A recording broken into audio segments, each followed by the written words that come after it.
Video games have been a huge part of our current culture, creating dances, toys, movies, and even competitive esports. As kids, we've been told to not play games since they're bad for you, and news outlets aren't helping by blaming video games for violent acts that occur in schools. Despite those negative views on video games, what if I told you that you're actually helping develop your brain more through video games and gaining other health benefits as well? When playing video games, you wouldn't think much about it since you're just having fun, but all those little details of keeping track of your health, seeing where you need to go, memorizing enemy patterns, all of those things are helping your brain grow and develop more than if you were just watching TV.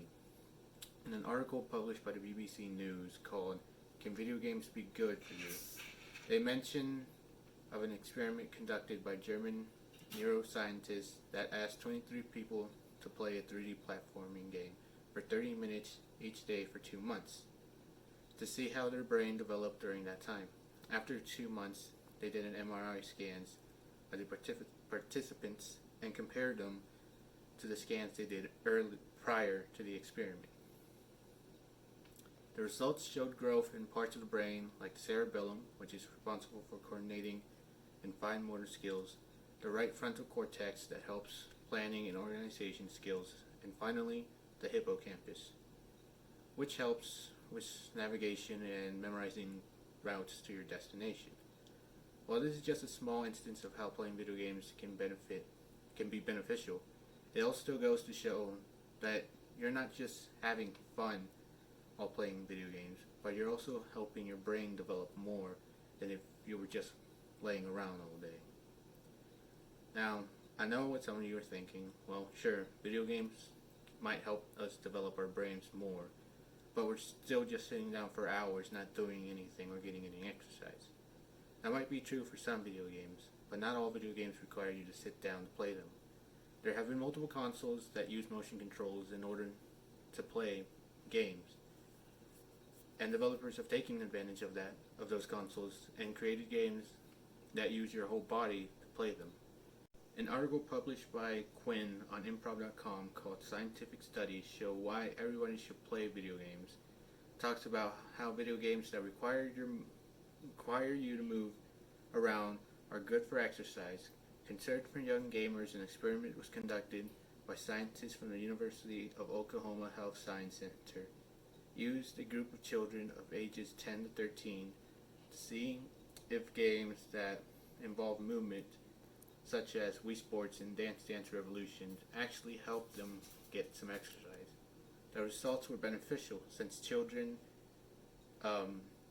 moving during playtime were comparable to them walking at a speed of 3.5 miles per hour. Both games resulted in the kids burning 3 times the calories than if they were just watching TV. Of course, we shouldn't replace outside activities with motion-controlled games, even if they are beneficial for us. We shouldn't rely on them all the time. A quote from the article states, "Even though certain games have proved good for our health, you should still go outside to get some physical exercise. But in a place where it gets too cold to go outside, it's nice to know that you can still get a workout without leaving your house." We've gone over how video games help with brain growth and physical health, which is nice and all. But what if they could help us improve our job-related skills? An article published by Dr.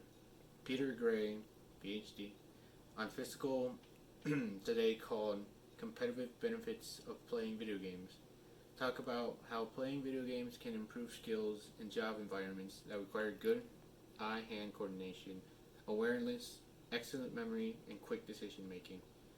A correlation study demonstrated that people that play video games were better than non-gamers in the ability to pilot drones and were equally as good as trained pilots in that skill. Another study showed that young, inexperienced surgeons that played video games also outperformed the most experienced surgeons in the field. So, to finish things off, I like to quote Peter Gray, PhD, "If you are a parent who has been limiting your child's computer play because of the claims you have read of harmful effects.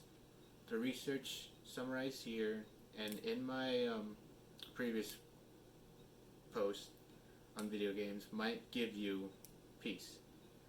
The bulk of the research suggests that claims about negative effects of video games are largely missed and that there are real positive effects.